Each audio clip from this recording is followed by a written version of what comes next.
La Bibliothèque nationale de France.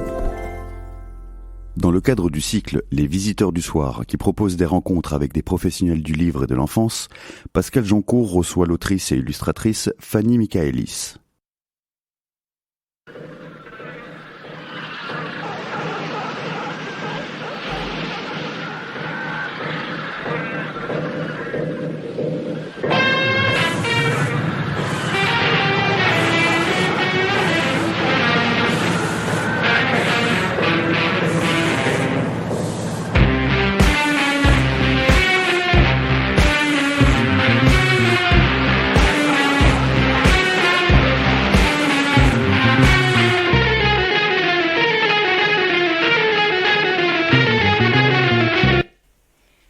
En fait, je suis ravie de t'accueillir, Fanny, dans un petit comité, mais je suis ravie que tu sois là.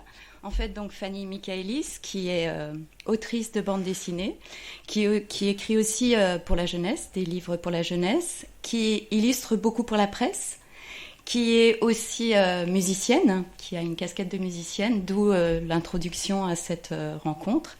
Elle a aussi encore beaucoup d'autres cordes à son arc que nous allons avoir l'occasion de découvrir tout au long de cette discussion. Voilà. Donc Fanny, en fait, comment passe-t-on t'as toujours eu une grande passion pour le dessin, en fait. Oui.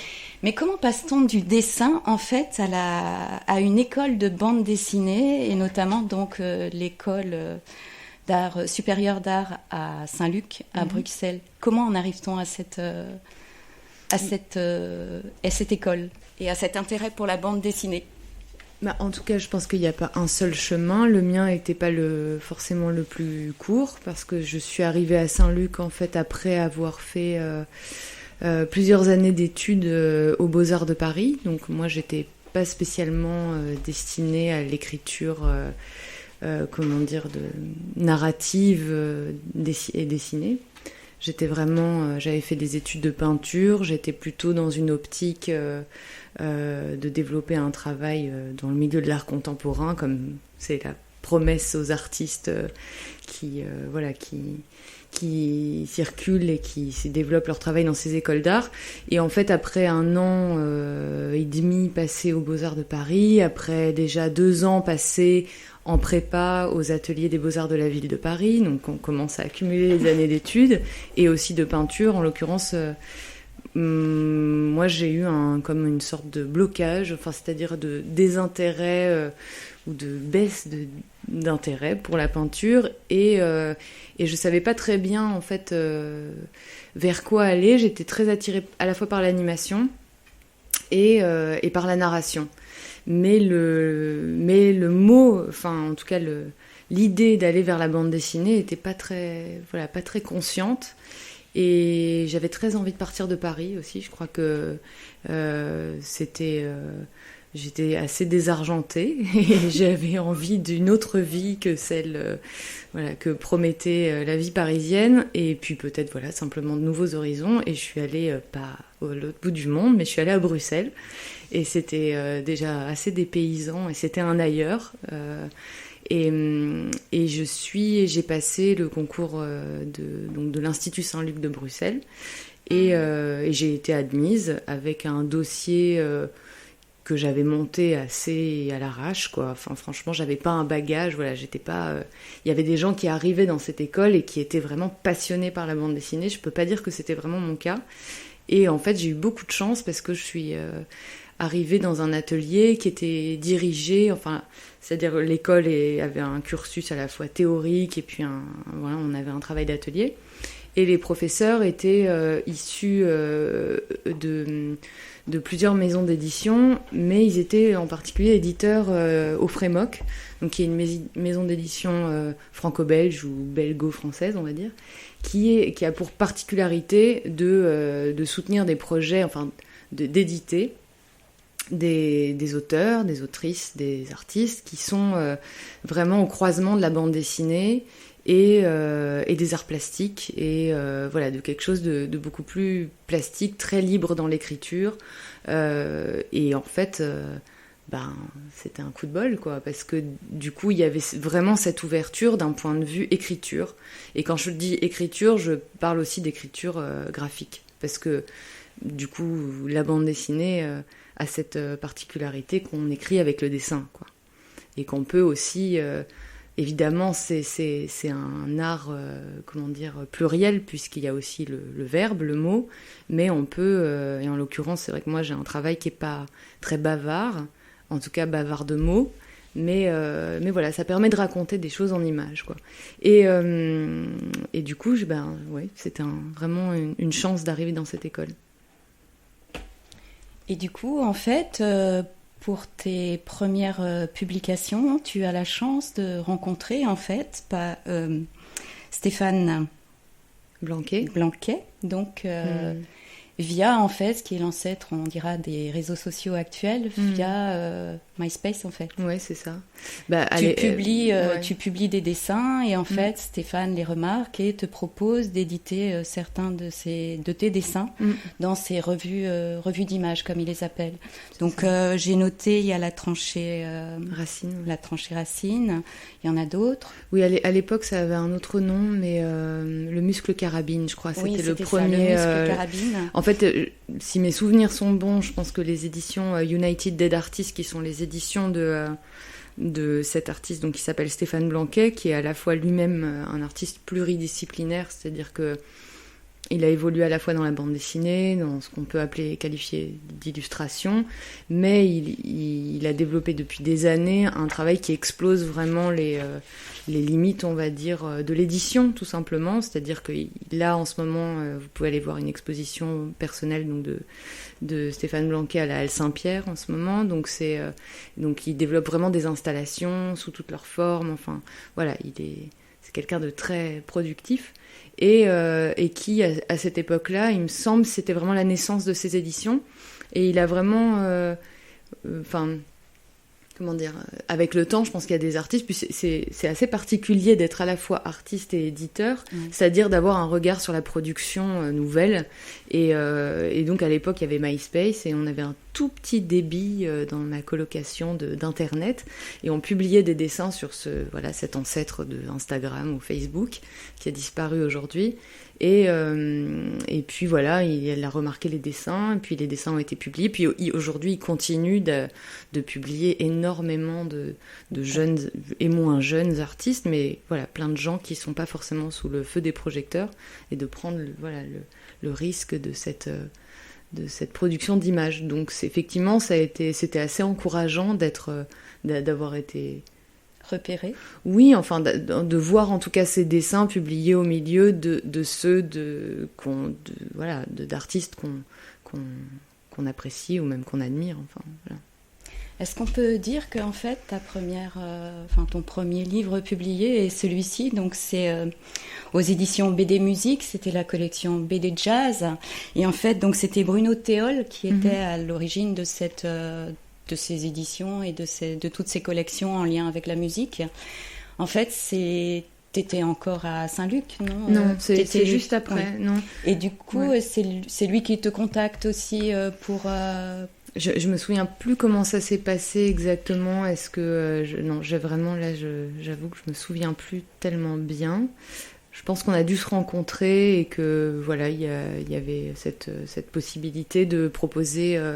donc à l'époque, effectivement, cette collection proposait des titres qui étaient... en fait, c'est des biographies de musiciens et de musiciennes de jazz. Donc à l'époque, Bruno, effectivement, m'avait proposé un certain nombre d'options parmi des musiciens et des musiciennes. Et puis moi, j'avais choisi Peggy Lee, que je connaissais pas autrement vraiment très bien que pour son titre Fever, que peut-être vous connaissez, qu'on peut entendre des fois avant, quand on faisait la fête dans des soirées. Avant. Voilà. Mais on peut l'écouter encore sur YouTube, je pense. Oui. Très fort même. Et du coup, c'était l'occasion, voilà, de me plonger dans sa vie et puis de proposer. C'est vrai qu'en tout cas, la qualité de la collection était aussi dans sa liberté, quoi, parce que c'est vraiment du coup une proposition. C'est à la fois une commande et en même temps c'était très libre. Tout à fait libre, oui, dessin, complètement. oui. Ouais. Donc c'est une biographie très, très poétique, mais quand même très documentée malgré tout. Tu as fait aussi quelques illustrations en fait pour une pièce de théâtre, Les Orphelines, et pour un recueil de poésie également. Enfin, oui. Alors Les Orphelines, c'est la collection théâtrale d'Actes Sud. Donc Eyoka Jeunesse, c'est une collection de théâtre jeune public, donc de publication de pièces jeune public, dans lequel on retrouve plein d'auteurs, Joël Pomera, Olivier Py, Marion Aubert. Et effectivement, je pense même que ça précède Peggy Lee, en fait. Oui, il y a des chances. Et quant à la collaboration avec Donia Beriri pour le recueil de poèmes, en fait, c'est une musicienne, compositrice, qui évolue plutôt sous le nom d'Achille. Et c'est une amie aussi très chère, et j'ai illustré ses 2 albums de musique et son recueil de poèmes, parce qu'elle écrit aussi très bien. En fait, je regardais Les Orphelines, puisqu'on parlera du genre tout à l'heure, et dès le début, en fait, c'était quand même... Je vous lis juste le début du résumé. Il y a des pays, lorsqu'une petite fille vient au monde, on la tue. C'est vraiment affreux.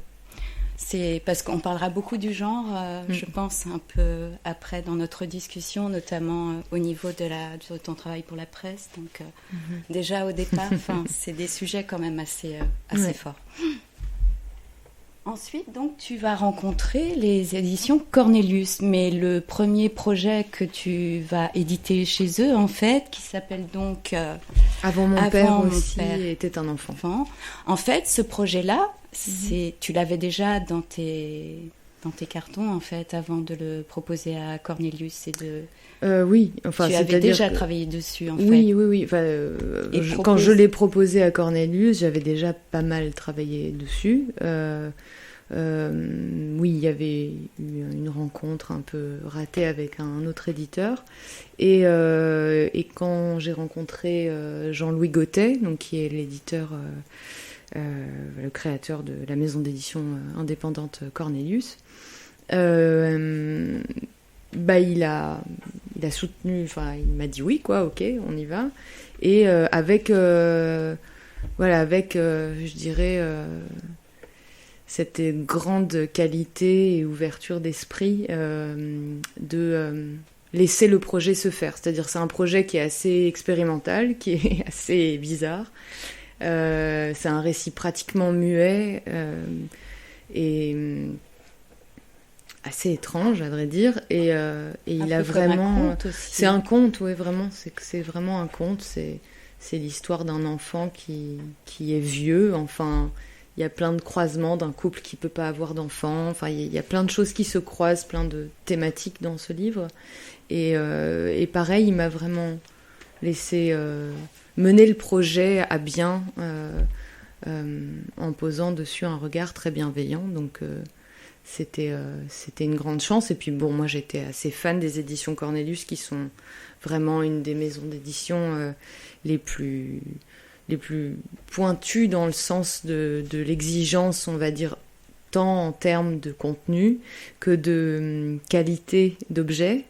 Avec l'association, c'est vrai que ce sont 2 maisons d'édition qui en France ont construit, avec des projets différents d'ailleurs, et des démarches différentes, mais un vrai sillon qui ont donné l'opportunité à des auteurs vraiment très particuliers,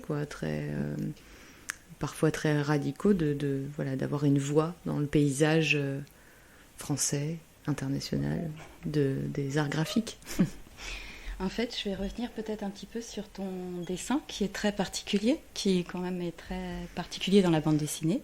Déjà, tu as opté pour le noir et blanc, un dessin sans cases, on va dire sans bulles aussi, dans tout ce que tu as produit chez Cornelius. En fait, ils ont tous cette même structure, on va dire, de dessin au crayon, en noir et blanc, avec donc le juste du très peu bavard en texte, mais très expressif au niveau du dessin. Et du texte, quand le texte apparaît, en fait, il n'est jamais dans l'image. Il est en dessous, en fait. Et comment est venue cette... Parce qu'en fait, tu viens des Beaux-Arts, donc tu étais à la peinture aussi, j'imagine. Donc du coup, comment t'en arrives à dessiner en noir et blanc quelque chose de très... Après, à vrai dire, le noir et blanc en bande dessinée est pas si, non. À part que ça, il y a beaucoup de projets qui se font en noir et blanc. Après, le fait qu'effectivement il n'y ait pas de case, qu'il n'y ait pas de bulle, qu'il n'y ait pas de couleur, on s'éloigne de plus en plus de ce qu'on qualifie en général de bande dessinée. Et c'est au crayon surtout aussi. Oui, c'est au crayon, c'est au porte-mine 0,3 B, donc c'est vraiment très fin, ça se casse tout le temps. C'est pas très pratique, faut recharger en permanence, mais bon, les raisons pour lesquelles on construit une esthétique sont rarement conscientes. Je pense qu'il n'y a pas beaucoup d'artistes qui diront, à moins d'être extrêmement conceptuels, qu'ils ont prémédité du résultat, enfin qu'ils ont prémédité le résultat. Donc ça se construit un peu au fur et à mesure. Après, oui, certes, je viens des Beaux-Arts et j'avais une culture a priori visuelle plutôt picturale et plutôt du côté des arts plastiques, mais en fait je suis aussi très baignée depuis mon enfance par l'univers du théâtre, parce que mes parents sont metteurs en scène et comédiens, donc moi j'ai vraiment été élevée dans ce milieu-là et j'ai traîné dans des répétitions et j'ai traîné dans des théâtres et du coup, je pense que c'est autant ma culture visuelle, et même narrative, je dirais, parce qu'en du coup, en bande dessinée, on peut pas tellement décoller l'un de l'autre, et autant du côté certainement de l'image fixe telle qu'elle apparaît dans la peinture, que du côté du théâtre, en fait. Et donc quelque part, je pense que un jour, je m'étais dit comme ça, il y a comme une inversion. Un théâtre, c'est une boîte noire dans laquelle on met de la lumière et on fait de la lumière, on construit de la lumière sur ce qu'on veut montrer, et quelque part dans mes images c'est l'inverse, c'est le noir qui naît du blanc en fait, qui perce le blanc, et je pense qu'il y a quelque chose de ça en fait, quelque chose du blanc monte en fait ce qu'on veut montrer quoi, et du coup il n'y a pas de bord de case, c'est pas enfermé, c'est le reste est hors champ, mais il est dans le blanc, quoi. Il n'est pas... voilà. Et donc, en fait, tu vas faire 3 bandes dessinées chez Cornelius, Géante, qui paraît en 2014, je crois. Du coup, ce sera le même type, on y est d'ailleurs, dans Géante. C'est plus autour de l'adolescence, en fait. C'est l'histoire d'une adolescente. Et premier rapport amoureux, oui, en tout cas. C'est l'histoire d'un trio un peu amoureux entre... je sais pas, est-ce qu'on peut résumer ça à ça ? Disons que c'est l'éveil à la sexualité d'une jeune fille, mais qui est assez crue, comme on peut le voir là sur les images qui apparaissent, mais qui est en même temps assez tendre, je crois, mais très cruelle par moments. Un peu comme la réalité, quoi. Le paysage de Géante, il est très très inspiré par le 13e arrondissement où j'ai grandi. Alors quand je dis le paysage, c'est-à-dire que avant mon père aussi était un enfant, c'est un livre qui s'est construit pour moi beaucoup dans un univers très de forêt, de végétation, et Géante c'est un univers très urbain. C'est pour ceux qui connaissent un peu l'arrondissement, ça se passe entre la Dalle, donc les Olympiades, et voilà, et le géant casino, je sais pas, qui s'appelle maintenant peut-être géant Masséna, qui se situe à Porte de Choisy, pour le tour, si vous voulez faire un tour dans le quartier chinois. Et alors là, on arrive sur le lait noir, là, plutôt. Oui, mais donc voilà, donc c'est un univers très urbain, et c'est l'histoire d'une jeune fille qui découvre un petit peu... je sais pas, qui rentre dans la sexualité et dans le monde aussi. Et toujours, en fait, oui, ces dessins où les dialogues sont en dehors du dessin. Après, c'est un livre qui est beaucoup plus réaliste, même si là, c'est difficile de dire ça au vu des images qu'on voit circuler sur les écrans, mais qui est beaucoup plus ancré finalement dans une réalité que ne l'était avant. Mon père aussi était un enfant. Donc dans la forme, il y a quelque chose évidemment de très cohérent. C'est exactement la même technique, on pourrait dire exactement le même genre de mise en page, mais dans le contenu, c'est un livre en fait qui est très prosaïque, je sais pas si c'est le mot, mais enfin qui est très concret en fait. Et en fait, le troisième ouvrage, qui paraît en 2016, lui, il est inspiré en fait par l'histoire de ton grand-père. En fait. Donc là, c'est vraiment un récit de ta famille. Oui, enfin c'est une fiction. C'est vraiment Enfin, j'affirme vraiment le côté fictionnel, on va dire, parce que pour le coup, je pense que c'est un projet qui a mûri longtemps avant de trouver sa forme et puis simplement que je vienne à le dessiner. Mais j'avais très envie de parler de la trajectoire de mon grand-père qui est né à Berlin en 1920 et qui est arrivé en France en gros à la fin de la guerre 39-45 et qui était juif. Mais ce qui n'est pas du tout dit dans le livre, pas que j'avais envie de l'omettre, mais que je pense que c'est vraiment un livre sur l'exode en fait. C'est une espèce d'errance, c'est un jeune garçon qui erre dans un territoire en guerre. Et puis j'ai commencé le livre au moment aussi où commençait, c'était même pas, on qualifiait pas ça de guerre, mais enfin commençait la guerre en Syrie en fait, et où il y avait tous ces déplacements de population. Et en fait c'est vrai que quand j'écris ou quand je dessine mes livres, par exemple pour Géante, je sais pas, c'est à la fois un livre qui est au croisement de mes propres expériences et puis pas que du tout, enfin, mais qui se nourrit de plein de choses. Mais Le Lait Noir, je me suis beaucoup documentée historiquement évidemment sur la période qu'avait vécu mon grand-père, parce que c'était indispensable d'être quand même assez exigeante de ce point de vue-là. Mais en même temps, en fait, je n'ai fait que lire. D'ailleurs, au bout d'un moment, j'en pouvais plus parce que c'était vraiment hyper glauque. Mais tous les livres de Jean Hatzfeld, en fait, sur le génocide au Rwanda. Et parce qu'il y avait tellement en fait de choses communes, c'est-à-dire sur la persécution, la menace, et puis parce que je pense que j'avais aussi besoin de me nourrir à la fois d'un matériel personnel, si on peut appeler ça un matériel, et en même temps quelque part d'une histoire qui ne m'appartient pas tout à fait, puisque c'est pas la mienne, enfin même si j'en hérite d'une certaine manière. C'était déjà un ailleurs de parler de ça et de lire, puis on ne sait pas pourquoi on est attiré par des choses à des moments, mais de lire les récits de Jean Hatzfeld, en fait c'est comme si je me connectais à cet ailleurs en moi, enfin quelque chose qui circulait quoi.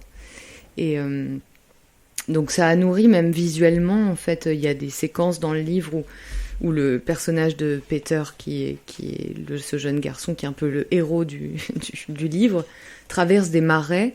Et c'est vraiment en référence aux marais décrits par les témoignages Tutsis qui se cachaient, enfin bon, c'est affreux, mais qui se cachaient dans les marais pour échapper à la persécution, quoi, et à la mort, en fait.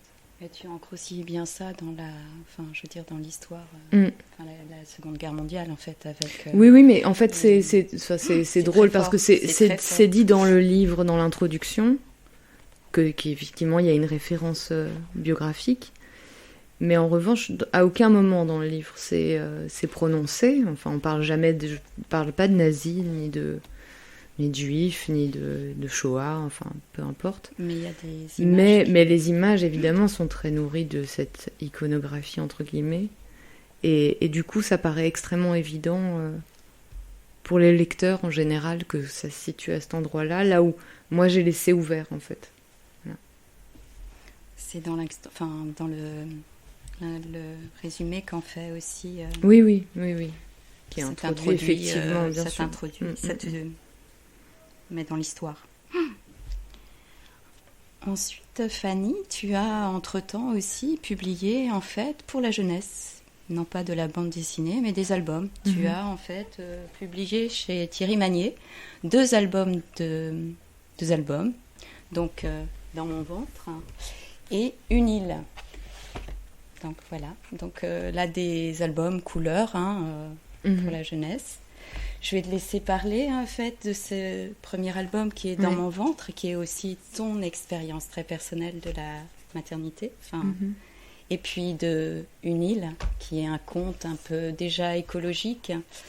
Donc si tu veux le... Dans mon ventre, en fait, c'est voilà, un livre comme ça. C'est un texte que j'ai écrit effectivement enceinte et c'était pas un texte à proprement parler destiné à la jeunesse. D'ailleurs, en fait, je crois que quand on écrit, ou c'est peut-être un défaut de ma part, mais je sais pas très bien à qui je m'adresse. Enfin, je veux dire, il n'y a pas forcément de je m'adressais à l'enfant que je portais probablement, il y avait quelque chose comme ça, mais je savais pas très bien à qui ça pourrait être destiné en tant que lectorat. En revanche, je savais que j'avais envie de faire un livre illustré. Or en France, les livres illustrés pour les adultes, ça n'existe pas, on n'a pas cette culture, c'est-à-dire les adultes lisent de la bande dessinée, ça c'est acquis je crois. Même les femmes lisent de la bande dessinée, maintenant, de plus en plus. Et il y a plein de choses qui se passent d'un point de vue graphique, mais c'est vrai qu'un album comme celui-ci, c'est-à-dire vraiment texte-image, je peux vous montrer, voilà, et qui ne s'adresse pas vraiment à des enfants, c'est très particulier. Et j'avais beaucoup aimé un livre... d'une amie illustratrice qui s'appelle Emmanuelle Houdard, qui s'appelle La garde-robe, qui a été publiée donc chez Thierry Magnier. Et je trouvais ce livre très fort. C'est un album illustré plutôt pour adultes, qui est assez effrayant et en même temps vraiment très barré, quoi. Et alors qu'elle a un travail pour elle, pour le coup, très... elle a un vrai travail d'illustratrice jeunesse et en même temps elle a une vraie liberté aussi. Et du coup, je suis allée taper à la porte de Thierry Magnier vraiment pour cette raison-là, parce qu'ils avaient publié ce livre que je trouvais très fort et au croisement de plein de choses. Et donc, ils ont accepté le projet et j'ai fabriqué les illustrations finalement quelques mois en tout cas après avoir écrit le texte qui lui était venu vraiment très, très simplement, de manière très, très évidente. Et Une île ? Et Une île, pour le coup, c'était vraiment un désir de conte, en fait. Comme beaucoup d'entre nous, mais j'ai été très marquée par les contes et par la cruauté des contes traditionnels occidentaux, et puis, de Grimm... d'Andersen, et puis tout type de contes, quoi. Mes parents me lisaient beaucoup de contes, et j'aimais beaucoup ce motif de la toute petite fille, d'une toute petite fille qui comme ça, qui porte comme un handicap sa petitesse, et qui en l'occurrence en plus naît et tue sa mère, sa mère meurt en couche. Donc vraiment ça commence hyper mal, comme dans vraiment les contes anciens, ou peut-être que les mamans mouraient plus souvent en couche. Alors du coup, aujourd'hui, ça passe pas super bien quand même, hein. Je pense qu'on a moins envie de lire ce genre de choses. C'est moins d'actualité, peut-être, heureusement, dans nos pays. Mais ça commence comme ça. Et en fait, elle se retrouve avec son père, et son père la trouve vraiment... la méprise fortement de par cette taille minuscule. Elle peut absolument pas l'aider. En plus, ils vivent tous les deux seuls sur une île. La mère les menace de détruire l'île, et elle lui sert absolument à rien, et en plus sa femme est morte, c'est affreux. Et en plus, non contente d'être toute petite, cette petite fille traîne derrière elle une espèce de... En fait, elle est née dans un sac de fourrure, quoi, comme une sorte de placenta, mais poilu. Donc vraiment, alors là, les chances de toucher un public large s'effondrent absolument. Et donc, elle traîne ce truc derrière elle, et ce truc est vraiment dégoûtant, quoi, parce qu'il y a plein de poussière, il y a plein de branches d'arbres, il y a plein de choses qui se mettent dedans, donc Donc c'est vraiment, ça achève totalement tout, ça désespère totalement le père. Et puis bon, je vais raconter la fin, tant pis. Hein. mais la mère, donc, qui menace pendant toute, donc la mère MER, hein, pas la mère évidemment. La mère qui menace tout au long du livre ces deux seuls humains, plus une vieille grand-mère un peu qui est dans le coin mais qu'on voit pas vraiment souvent, d'engloutir leur île, achève son travail et engloutit l'île, et en fait cette espèce de placenta poilu qui s'est gonflé de graines et bien se gonfle d'eau et puis devient une île en fait. Et cette île sauve le père, sauve la grand-mère et sauve la petite fille. Et puis en plus, comme il y avait plein de trucs dégueulasses dedans, qui en fait étaient toute la biodiversité, et bien un monde nouveau se reconstruit. Donc voilà. Un beau conte, avec des illustrations en fait un peu japonisantes, je trouve, une impression de... Oui. Je crois que le format fait beaucoup parce qu'il y a effectivement, et puis les motifs, la végétation et effectivement c'était... Et c'est un livre en fait qui a eu un écho en Chine puisqu'il a été traduit Il a été traduit en Chine, oui. Et en fait, côté jeunesse, tu as encore dans tes cartons, je crois, un projet autour de Dans la peau de loup, c'est ça ? Oui, Dans la peau du loup. Dans la peau du loup. J'espère que je me trompe pas. Il y a une page de titre normalement. Ma peau de loup. Ma peau de loup. Oui, c'est ça. Donc là, tu nous proposes quelques... Oui, c'est un projet qui est en cours, qui se modifie, qui est pas terminé, dont je retravaille le texte et même l'intention. Enfin, voilà, c'est un work in progress pour l'instant. Il n'y a pas de date du tout de sortie de prévue. C'est vraiment une première que je montre quelques images comme ça. C'est un travail en cours. Une autre casquette que tu as, Fanny, et tu es très présente dans la presse en fait. Tu illustres beaucoup dans la presse. Tu as commencé, je crois, avec Revue 21 et avec le magazine littéraire. Oui. Et là, tu travailles beaucoup avec Le Monde, le Libération et Le Temps en Suisse. Oui, beaucoup, oui. Ouais. C'est essentiellement mes interlocuteurs dans la presse. Donc ça, c'est un travail que j'ai développé...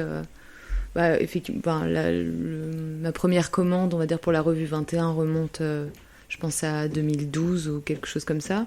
Et puis, c'est pas du tout quelque chose que je pensais réellement investir parce que autant j'ai un travail de bande dessinée et même d'illustration, enfin, en tout cas, dans l'édition, un univers, on va dire... littéraire et graphique très poétique qui pour certains pourrait paraître très loin du réel dans ses préoccupations et dans ses images, et la presse impose forcément une connexion à l'actualité qui est parfois un peu qui évidemment qui est très imposante puisque et c'est vrai, moi c'était un peu une surprise pour moi aussi de découvrir qu'en fait ça me plaisait beaucoup, même si au début ça me faisait très peur d'être complètement à côté de la plaque ou que ça mais en fait je trouve ça vraiment très intéressant. Puis je crois que aussi c'est des questions de rencontre, c'est-à-dire que c'est aussi des gens, les directeurs artistiques avec lesquels je travaille, qui sont très ouverts. Je crois qu'il y a une petite fenêtre qui s'est... Oui. Qui sont très ouverts et qui me proposent aussi des sujets par chance qui me parlent, donc où j'ai peut-être quelque chose à dire. Donc c'est plutôt, je trouve ça très intéressant en fait de devoir réagir à un sujet qui parfois auquel on n'est pas forcément familier, et d'inventer une image qui soit effectivement, enfin c'est le cas je pense de mes illustrations, qui soit pas tellement illustrative, mais qui racontent autre chose et qui vont venir vraiment compléter ou ouvrir un sujet qui est souvent très, très ancré dans le réel. Après, depuis quelques temps, et c'est pour ça que c'est ce qu'on voit à travers ces images, on m'appelle beaucoup pour des sujets autour de la question du genre ou du féminin. Et ça tombe bien parce que ça me plaît beaucoup de travailler là-dessus. Et donc c'est vrai que... Bon, là, l'image d'avant, en l'occurrence... Laquelle, celle-ci ? Non, juste avant. Que tu as montré juste avant. Il faut juste revenir en arrière. Non. Voilà, celle-ci. Oui, pardon. Ça, c'est une couverture pour la réédition de La Révolution du féminin de Camille Froidevaux-Métairie. Donc, qui est une autrice très investie, c'est le moins qu'on puisse dire, sur la question du féminisme et qui développe toute une vision dans ce livre qui est assez passionnante et qui est pour le coup venu me voir pour illustrer la réédition de son livre, ce qui m'a beaucoup touchée. Ça, ce sont des images. Ça, c'est aussi une couverture de livre sur la question de la charge sexuelle. Voilà. Alors ça, c'est une image qui est parue à l'occasion de la sortie du livre d'Yvan Jablonka, Laetitia. Il y a eu une adaptation à la télévision de ce livre récemment. Voilà. Ça, c'est une affiche pour le festival Chahut à Bordeaux, qui est un festival de rue, de spectacles, très très protéiforme. Et voilà. Ça, c'est un portrait de Marguerite Duras, qui est paru dans le 2e ou 3e tome, je crois, de Histoire de filles rebelles. J'ai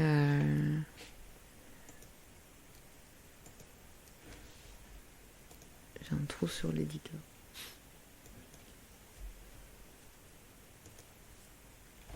Donc en fait, tu as aussi travaillé pour Le Monde, tu as fait un dossier sur l'écologie aussi. Oui, il y a quelques extraits. Ça, c'est des images pour la revue Topo sur l'invisibilité des femmes dans les pages Wikipédia. Ça, c'est une image qui n'a pas encore été publiée, qui va être publiée dans Le Monde sur la ménopause. C'est issu d'une série, effectivement. Ça, c'est un texte, je crois, de Corinne Pelluchon, paru dans Le Monde sur la question de l'intelligence animale.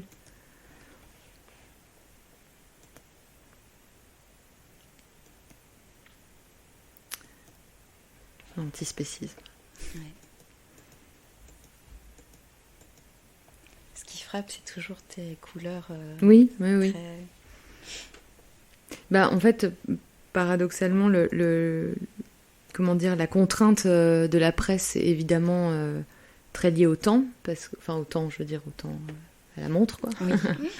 Pas au journal, mais les publications sont souvent très rapides, on a un papier ou des fois on n'en a pas, et du coup c'est vrai que la technique du petit crayon qui se casse tout le temps avec du porte-mine, ça fonctionne pas vraiment quand on a des délais très courts et qu'on doit fournir un croquis en avance, etc. Et évidemment la couleur, c'est hyper important, et en fait ça m'a permis aussi de me reconnecter au plaisir de la couleur. Alors je travaille sur ordinateur, donc c'est pas exactement comme quand on manie le pinceau et qu'on travaille au milieu des odeurs de térébenthine, mais c'est vrai que c'est très plaisant pour moi d'avoir ce travail de couleur, en fait. Ce qui est étonnant aussi pour la presse, en fait, tu vois, parce que c'est la couleur. Ouais. En général, il y a quand même, c'est rarement noir et blanc. Ouais, rarement. Et du coup, donc, ça fonctionne avec le directeur artistique, oui. Et c'est lui qui te propose, en fait... Un texte, oui. Un papier. Un papier, ouais.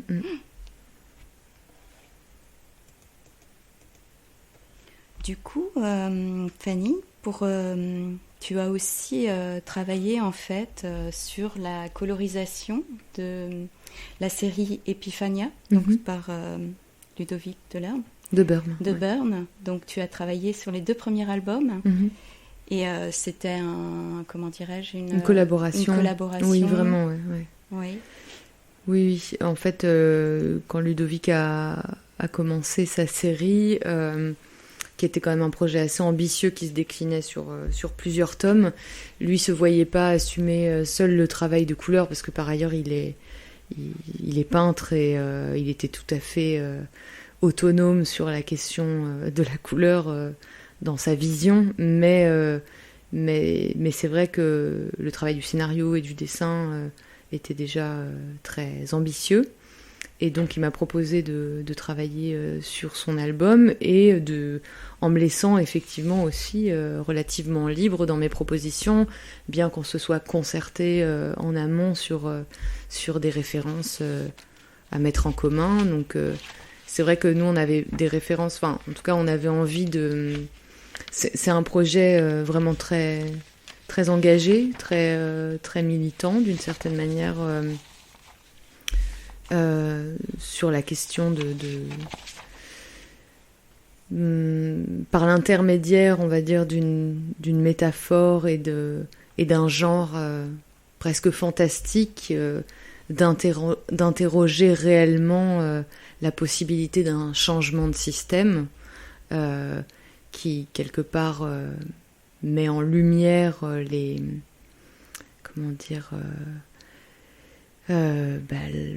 quelque part notre situation, c'est-à-dire à force de dire qu'on a des années devant nous pour changer et continuer à habiter notre planète, on en vient à oublier que c'est déjà aujourd'hui qu'on dépasse largement la possibilité de se construire cet avenir. Et donc c'est vraiment un livre très riche de ce point de vue-là, à tous les niveaux d'ailleurs. Mais dans la couleur, voilà, il m'a laissé vraiment au départ carte blanche sur un univers pas du tout réaliste. C'est-à-dire que moi j'ai peut-être une idée de la couleur qui ça m'intéresse pas tellement de mettre des arbres verts ou de faire... Enfin, je me dis même pas que c'est fantaisiste d'ailleurs, hein, mais c'est après qu'on me dit les couleurs sont très bizarres. Alors que moi je trouve qu'en fait elles le sont pas du tout, mais pourquoi pas, c'est normal, j'ai pas de recul. Et effectivement, quand je dis collaboration, c'est que Ludovic est réintervenu sur certaines pages, qu'on a beaucoup discuté, c'est lui qui signe les couvertures, et voilà, mais que j'ai vraiment pu y apporter. Je sais pas si tu as quelques images. De retrouver ton diaporama. Je pense qu'il doit sinon être dans une des fenêtres. Si tu retournes, voilà, là il est là. Voilà. Ouais. Voilà quelques extraits. Donc là, c'est quand le héros découvre qu'il lui pousse des cornes.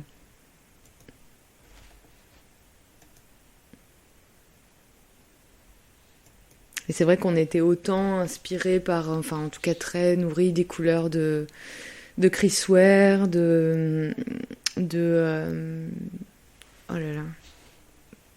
Yves Chaland, pardon. Oh, pardon. D'Isabelle Chaland, pardon. Qui faisait des couleurs d'Yves Chaland et qui a fait des magnifiques couleurs. Voilà, donc peut-être des influences assez en même temps aussi par les couleurs d'Hergé à certains endroits. Enfin, vraiment pour chaque scène, on a vraiment cherché des couleurs de nuit, des ambiances, des trucs très décalés, parce qu'il y a aussi des choses très drôles, comme cette arrivée c'est un couple qui arrive dans un love training camp, donc c'est un couple qui essaye d'avoir un enfant, puis en fait le mari a pas du tout envie, il fait que des cauchemars où sa femme fait naître un monstre et tout ça, puis elle essaye de le convaincre à tout prix, et ils partent dans un camp de l'amour avec une espèce de gourou qui est censé les réconcilier, et en fait il y a un tsunami qui emporte la pauvre femme qu'on ne reverra donc plus. Et puis en fait, de ce tsunami naissent des créatures dans le sol. Et donc David, qui n'a pas du tout envie d'avoir d'enfant, va hériter d'un bébé bizarre dans son jardin et l'élever. C'est une fable très contemporaine, oui, avec tous les sujets qui brassent tous les sujets tout à fait. actuels. En fait, Fanny, tu as aussi une casquette. Enfin, tu interviens aussi dans des, comment dirais-je, dans des cursus d'enseignement. Tu animes beaucoup d'ateliers. Tu animes aussi des workshops. En fait, tu es aussi en résidence. Cette année, tu étais en résidence à la ferme du Buisson. Du coup, tu peux aussi parler un petit peu de tout ce que tu as mené un petit peu avec la ferme du Buisson dans cette résidence, les ateliers que tu as menés avec des lycéens, je crois, et aussi avec des personnes du domaine social, des femmes. En fait, pour vraiment être très précise, j'ai bénéficié d'une bourse du Conseil régional d'Île-de-France cette année, en partenariat avec la ferme du Buisson qui m'accueillait comme structure, sachant que ça fait quelques années que je travaille avec la ferme du Buisson sur des actions culturelles ponctuelles dans des lycées, des collèges. Et puis petit à petit, on a aussi eu l'occasion de faire un spectacle écrit avec Louis Fang, Philippe Dupuis, Rodolphe Burger, donc d'être en même temps, d'avoir plein de projets qui dans ce lieu qui a inventé ce festival qui s'appelle Pulp, qui est un festival au croisement des arts du spectacle et des arts graphiques, et qui donc dans ce cadre-là mobilise autour de lui plein d'artistes issus de la bande dessinée, d'horizons très différents. Et donc cette année, avec la ferme du Buisson, on a monté ce projet de résidence avec effectivement un gros travail d'atelier avec des amateurs. Et c'est vrai que moi j'avais envie de travailler avec des lycéens, c'était chouette. Mais j'avais aussi envie de travailler avec des publics très différents. Et on a eu la chance de mener des ateliers, en l'occurrence moi, mais j'ai travaillé aussi avec un comédien, Antoine Michaelis, qui est aussi mon frère, sur en fait un projet d'écriture, de bande dessinée et de mise en voix de ce travail de bande dessinée. Dans un centre d'hébergement d'urgence au Raincy, et avec un groupe de parole de femmes, exclusivement de femmes, qui venaient par la CAF de Noisiel, donc Noisiel où est implantée la ferme du Buisson. Et donc c'est évidemment la promesse d'un public, un public c'est même un peu trivial, mais de personnalités extrêmement riches et avec des univers et des trajets pour le moins divers. Et c'était génial, même si malheureusement avec le confinement, comme beaucoup, on a dû sacrifier une partie de nos heures d'atelier et le projet de restitution qui était vraiment un travail de mise en voix et de lecture au plateau avec un musicien, avec Ludovic de Burm qui est aussi musicien. Mais on a repris les ateliers justement cette semaine et on a un projet d'objet musical. On a enregistré des textes avec elles. Et j'espère pouvoir produire malgré tout un objet qui témoignera de ces rencontres en fait. Donc c'est pareil quoi, c'est une découverte, c'est pas forcément quelque chose vers lequel moi je pensais vraiment pas dans ma vie avoir quelque chose à faire avec la transmission, si on peut appeler ça comme ça. Mais en fait, c'est passionnant, je trouve. Mais c'est vrai que je suis très, reconnaissante en fait de ces occasions de rencontrer des gens que je n'aurais pas l'occasion de rencontrer dans mon quotidien. Et de pouvoir construire des projets vraiment entre mille médiums en fait, c'est-à-dire qu'on est vraiment, d'autant plus sur ce projet où on travaillait aussi avec un comédien qui faisait partir de cet objet créé par chacun des résidents pour le centre d'hébergement d'urgence ou pour les femmes qui viennent par la CAF, des histoires souvent très personnelles qui deviennent des dessins, qui sont des bouts de texte, qui deviennent de la bande dessinée, mais bon, comme même moi-même, je suis pas très bien sûre de ce que c'est que la bande dessinée. Du coup, c'est des récits en images et en texte, et puis qui viennent à être racontés, en fait. Donc ça pourrait vraiment devenir... Enfin, c'était d'ailleurs destiné à ce que ça devienne un objet presque théâtral. Qui aurait dû être donc... donné en avril à Pulp, à la ferme du Buisson. Dans le cadre du festival. Voilà. Et en fait, dans ce festival, tu es assez familière de ce festival, en fait. Tu as participé plusieurs années à... c'est le spectacle dont je parlais, effectivement. On avait Billy the Kid. Billy the Kid, I Love You, qui était un projet initié par Louis Fang, qui est une autrice qui écrit pour la bande dessinée, mais pas que, qui a publié un roman récemment qui a été très bien accueilli chez Actes Sud, qui écrit pour le théâtre et qui est aussi scénariste pour le cinéma, enfin qui est vraiment pluridisciplinaire et qui a un projet à la fois de vidéo sur des compositions de Rodolphe Burger, et du dessin en direct que nous réalisions avec Philippe Dupuis, qui est un auteur de bande dessinée que je ne présenterai plus, enfin qui est vraiment très grand auteur de bande dessinée. Et c'était un concept album à la base, en fait. C'était déjà un album. Alors, franchement, j'ai honte, mais je me souviens plus des textes. En fait, c'est Rodolphe qui avait mis en musique en fait des poèmes ça doit être écrit sur le site, mais je ne sais, j'ai vraiment un trou. Là, ça fait un petit moment, c'était en 2016. Des très beaux poèmes sur Billy the Kid, et de ça est né, je pense, le désir de Lou de mettre en image, à partir de montages vidéo, de films, de revisiter en fait la figure de Billy the Kid, en fait. Et je vois aussi, c'était dessiné sur du papier, du verre, du sable, en fait. Ouais, c'était repris par des caméras. Enfin, il y avait tout un système très technique, pas forcément ultra technologique, mais de reprise de vitres, on dessinait aussi sur des Cintiq, enfin des écrans d'ordinateur. Et en fait, tu avais fait aussi, au Buisson, ils avaient fait donc une... Oui, c'était des performances pendant... un clin d'œil aussi à la fameuse émission... Oui, avec... Tac. Voilà, c'est ça. Avec Claire Bretéché et bien d'autres. Et donc des cadavreski en direct sur oui.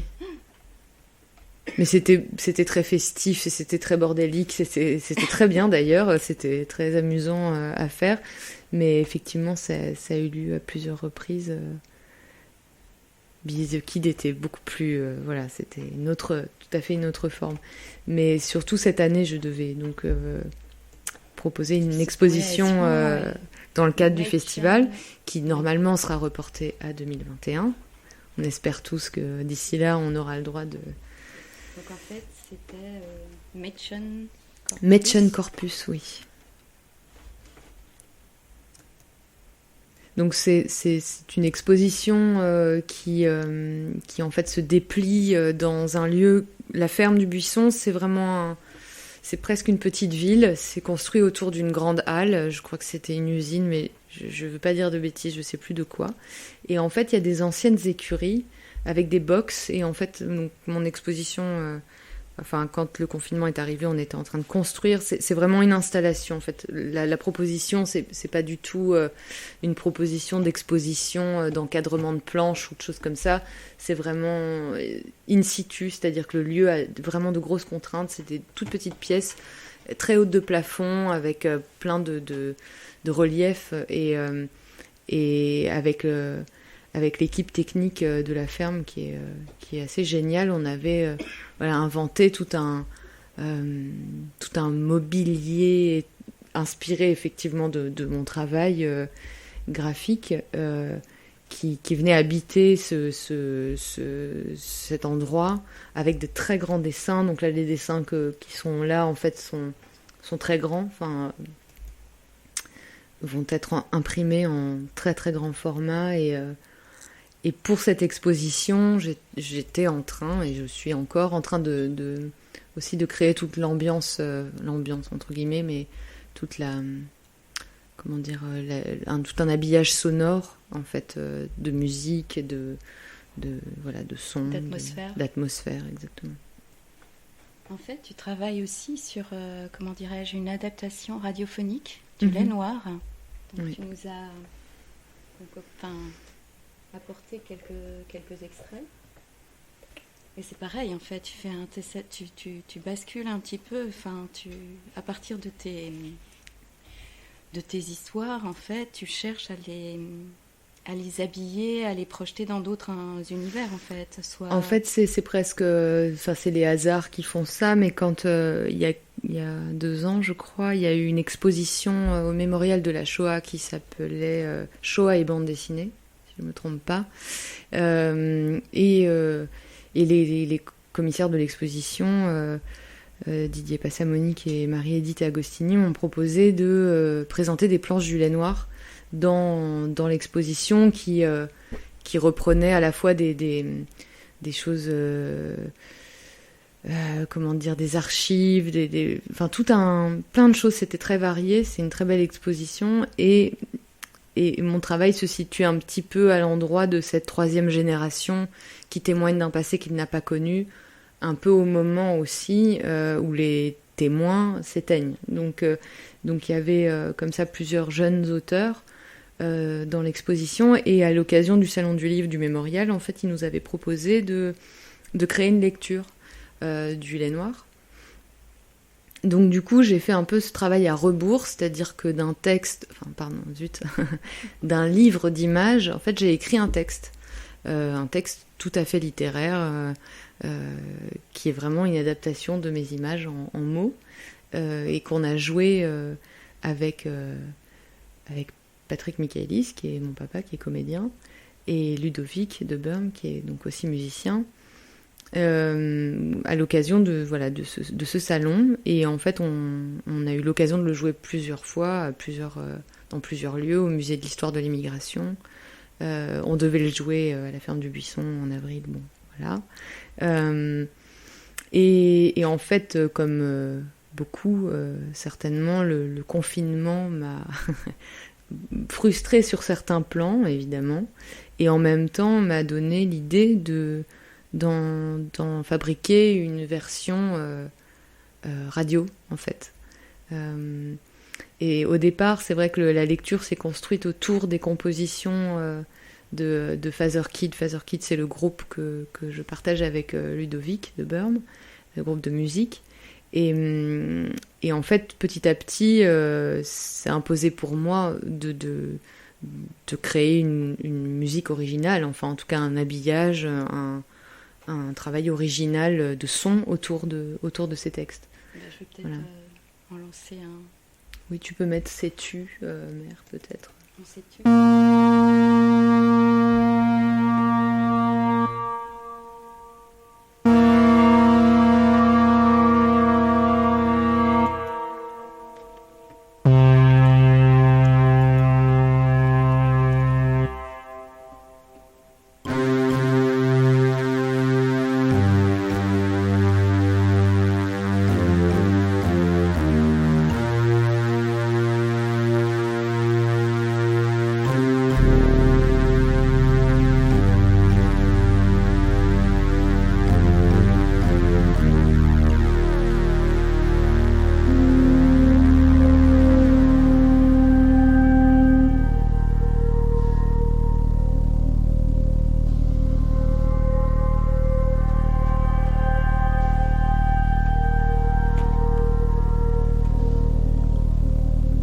On eût dit que la mer était retournée par la tempête, les torpilles et les tirs d'obus. On eût dit qu'elle s'était jetée tout entière au ciel et qu'elle eût pu y disparaître en un brouillard lourd et écumeux si nous n'avions pas finalement rejoint le continent. Qu'elle eût pu s'y dissoudre tout à fait et nous laisser secs et misérables si nous n'avions pas finalement réduit l'ennemi en cendres sur les hauts flancs d'une montagne brûlée. On eût pu le dire, mais la guerre se tait et s'enfouit dans les êtres en silence.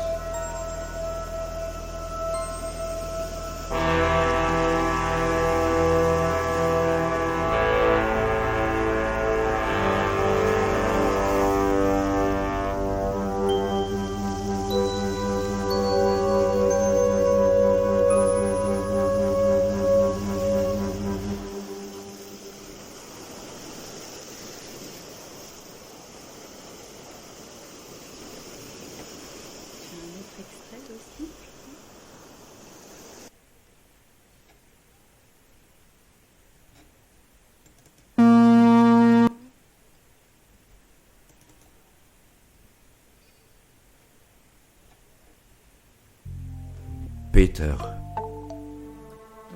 Je suis le bois. 2 yeux qui percent les collines. Je les guette depuis des jours. Très bien. À la nuit tombée, quand l'obscurité goûte devant mes yeux, alors que la chaleur du jour s'élève du sol, invisible, pour rejoindre l'air glacé de la nuit. À l'aube, quand ils hissent le drapeau, qu'ils font sonner leur tambour, quand ils raclent leurs gamelles, qu'ils s'entraînent au tir contre des bottes de foin. Ma seule chance de traverser le pays sans être arrêté, c'est de me faire passer pour l'un d'eux.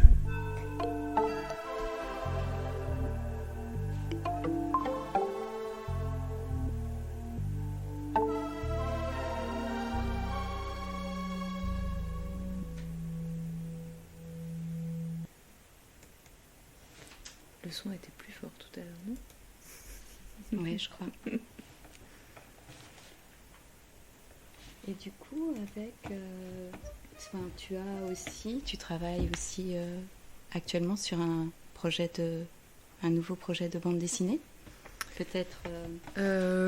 Oui, tout à fait. Je travaille sur un projet de bande dessinée qui a changé beaucoup de fois de forme, qui devait initialement être en couleur, enfin que j'avais vraiment pensé en couleur, et puis progressivement qui s'est retourné vers le crayon, avec un traitement assez différent, pas tout à fait avec les mêmes outils, parce que le crayon ça peut prendre plein de formes différentes, qu'avec des crayons beaucoup plus gras, avec beaucoup plus de gestes, parce que je crois que la série que j'ai produite pour l'exposition à la ferme du Buisson, en fait, en très grand format et avec des crayons beaucoup plus gras et sombres et avec des noirs, avec plus de matière, en fait, m'a aussi donné envie de travailler de manière peut-être plus physique, même si la bande dessinée, ça reste quand même,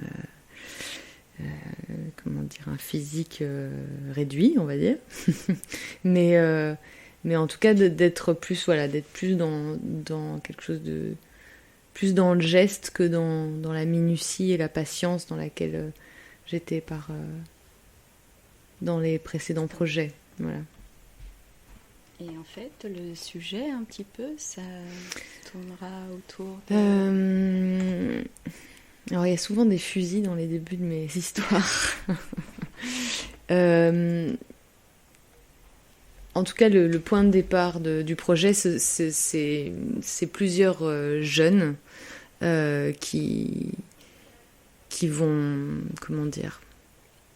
qui pour des raisons différentes rencontrent des blocages dans leur vie et dans leur développement vers l'âge adulte, et qui progressivement vont devenir de plus en plus marginaux et dont la colère en fait habite vraiment le récit. Et voilà, c'est très explosif, a priori. Et en fait, tu es dessus, et en même temps, en fait, donc tu as aussi ta casquette de musicienne.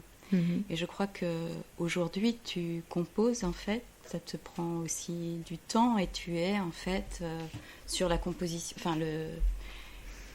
l'achèvement d'un album, en fait. Oui, en tout cas, c'est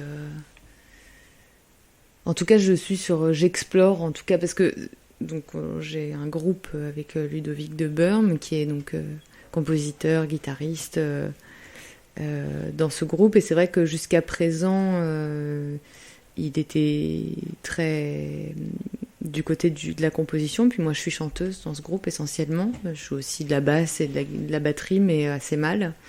Donc c'est plutôt pour les besoins du live que je me suis mise à différents instruments, mais c'est vrai que mon truc c'est plutôt la voix. Et là progressivement aussi, c'est assez nouveau, j'ai eu envie de composer, et voilà, et puis d'un morceau à l'autre, en fait, on n'a plus envie de s'arrêter, quoi. Donc donc ça, c'est vrai que là ça commence à devenir presque un album. En fait, je voulais passer et je ne le trouve plus sur...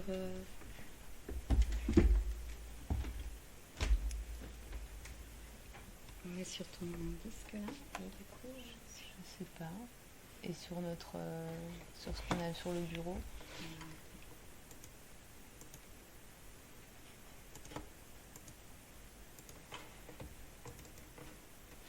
Oui, voilà, tu peux passer Bonsoir Soleil, par exemple. Bonsoir soleils entremêlés, il me réveille d'un coup de pied.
Fanny, tu illustres aussi tous les, comment dirais-je, les IP, c'est toi qui non, il y a beaucoup de... Il y en a 2 qui sont illustrés par moi, mais les 3 autres, c'est Ludovic.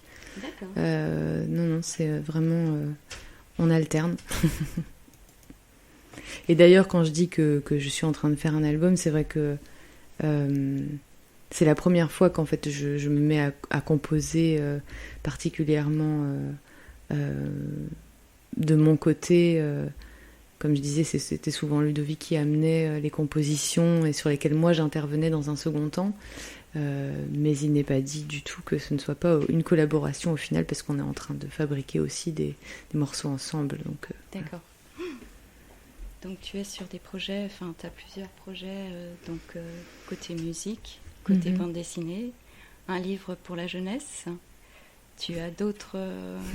Non, parce que ça fait beaucoup de... En fait, tu as aussi, donc, je veux dire, tu fais beaucoup dans l'enseignement, tu te... oui, mais je suis pas...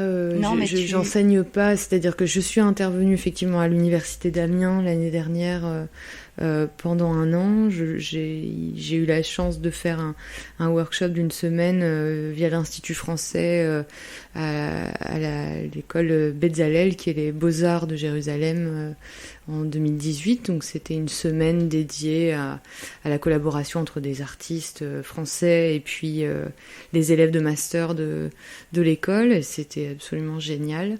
Et donc c'était l'occasion à la fois de travailler pendant une semaine de manière très intense avec des étudiants qui étaient toutes, je dis toutes parce que c'était beaucoup des filles, mais toutes avec un super niveau et puis vraiment passionnées, quoi. Et puis de rencontrer des artistes là-bas et de donner aussi des conférences. Enfin, voilà, il y a eu...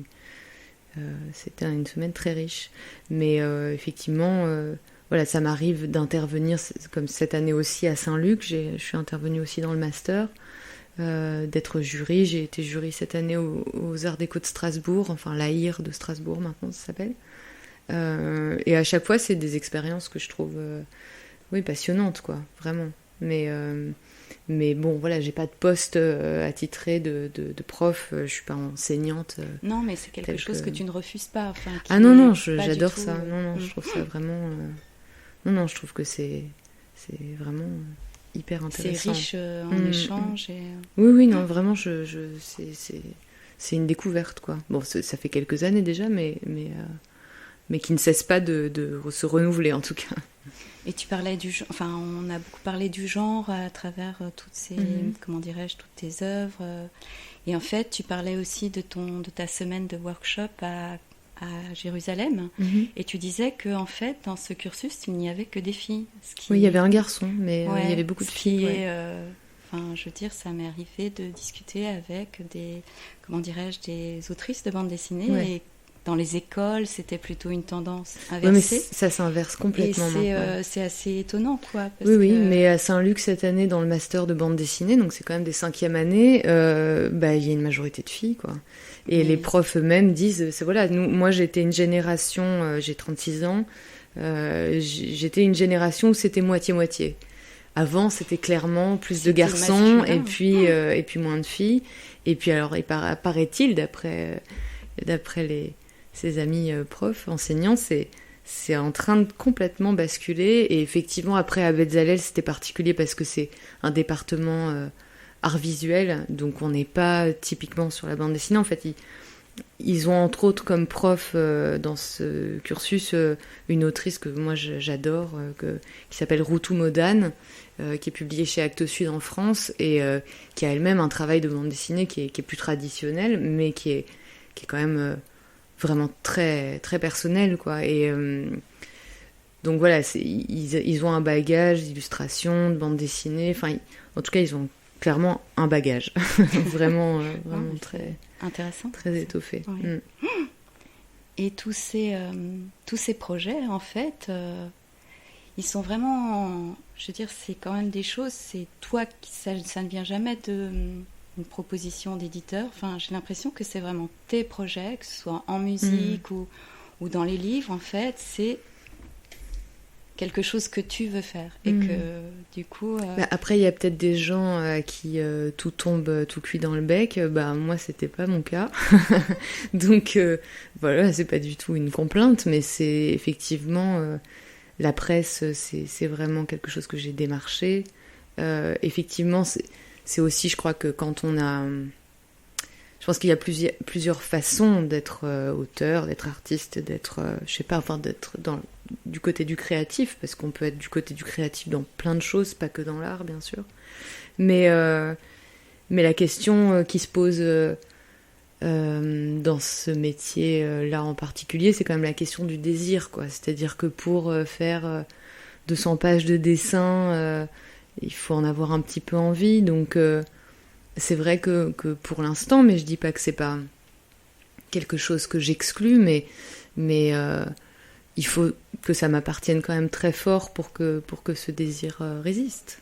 Donc et puis effectivement, je crois que c'était pas du tout pour moi anticipé d'avoir envie de faire autant de musique comme ces derniers mois, ou de faire un livre pour la jeunesse, mais pas pour la jeunesse, ou voilà, ça on sait pas très bien, non, je sais pas comment les choses s'articulent des fois en soi pour que et après je pense que j'ai aussi un rapport à l'écriture, qu'elle soit dessinée ou littéraire ou musicale, qui est très fort,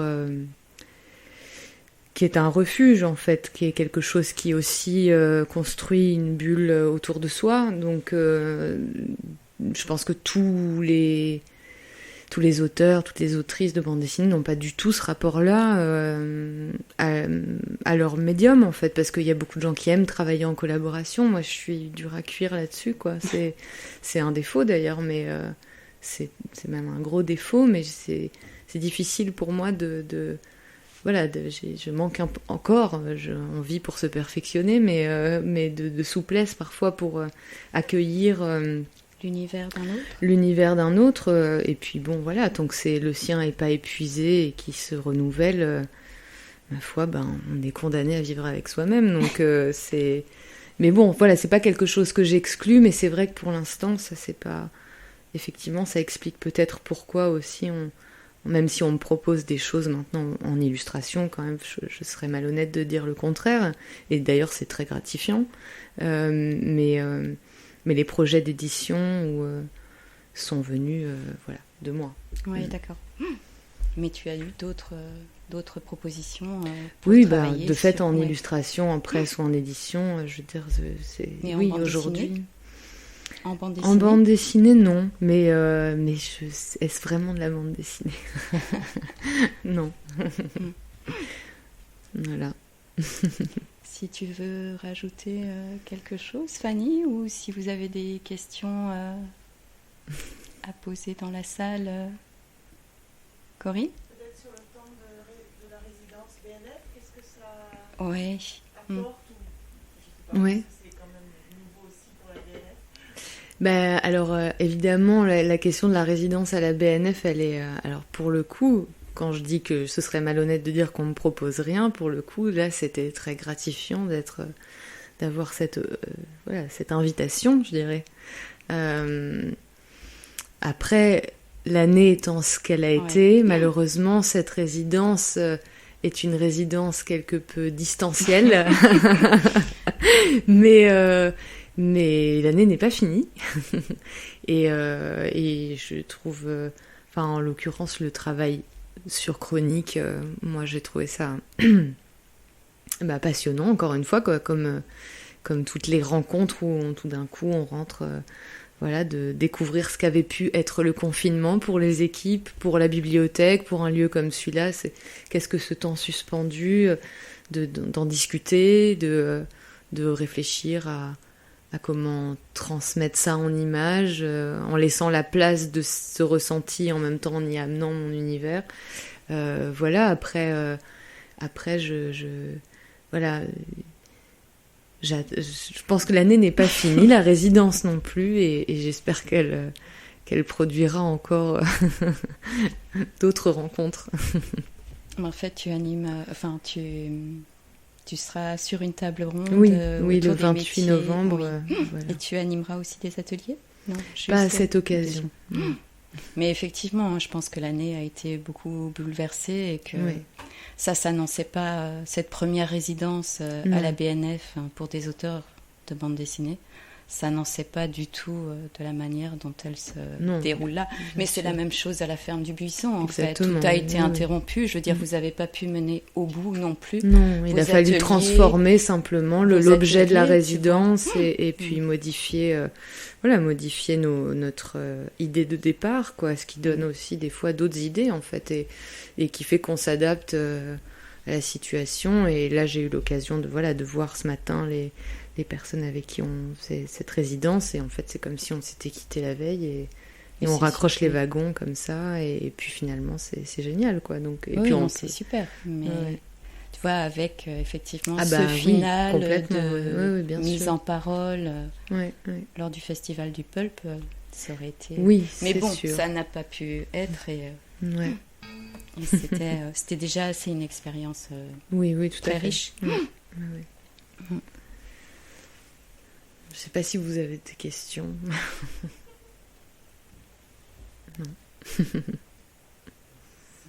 rapport à ce que vous disiez sur le fait que vous faites ou pas de la bande dessinée, parce que je crois que vous avez dit, pas sûr que ça soit de la bande dessinée. Ouais. Qu'est-ce que je pense que c'est, quoi. Non, mais en fait, je crois pas que ce soit très important de qualifier, dans le fond. Pour moi, c'est de la bande dessinée parce que c'est un récit qui se lit en séquence et en images, et que donc c'est certainement le qualificatif le plus approprié. On pourrait dire roman graphique, c'est ce qui est souvent le dénominatif des objets qui rompent un peu avec la traditionnelle vision qu'on a de la bande dessinée. Mais en général, c'est quand même le roman graphique, c'est un mot qui a été inventé par Will Eisner et qui est un auteur américain. Et c'est un auteur qui écrit. En général, il y a beaucoup de textes en fait. Donc c'est vrai que dans mes livres, il n'y en a pas beaucoup. Donc roman graphique, bande dessinée, voilà. Après tout, c'est des livres, quoi.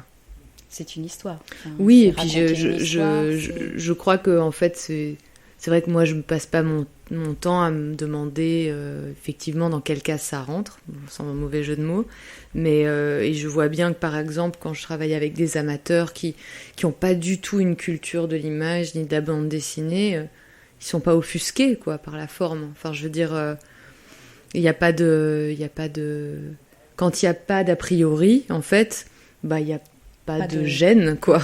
C'est-à-dire que je dirais presque que c'est peut-être plus compliqué pour de jeunes ados qui sont nourris, biberonnés au manga par exemple, de s'adapter à d'autres formes de lecture.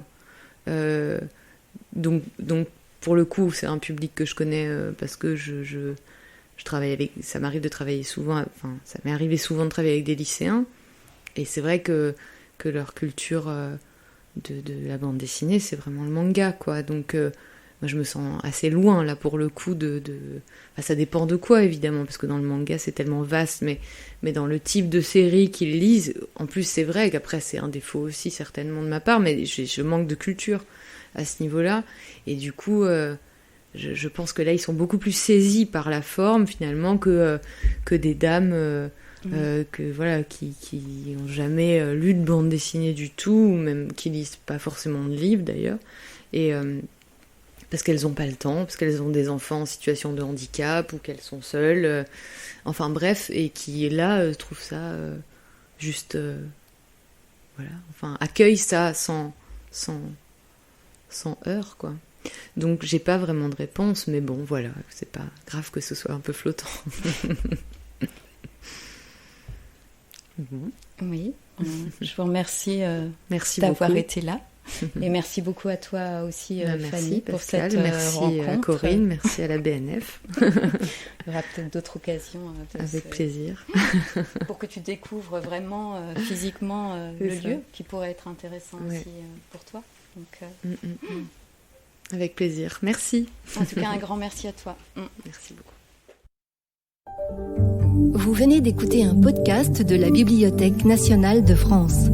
Retrouvez les conférences, rencontres et créations de la BNF sur toutes les plateformes de podcast ainsi que sur le site bnf.fr.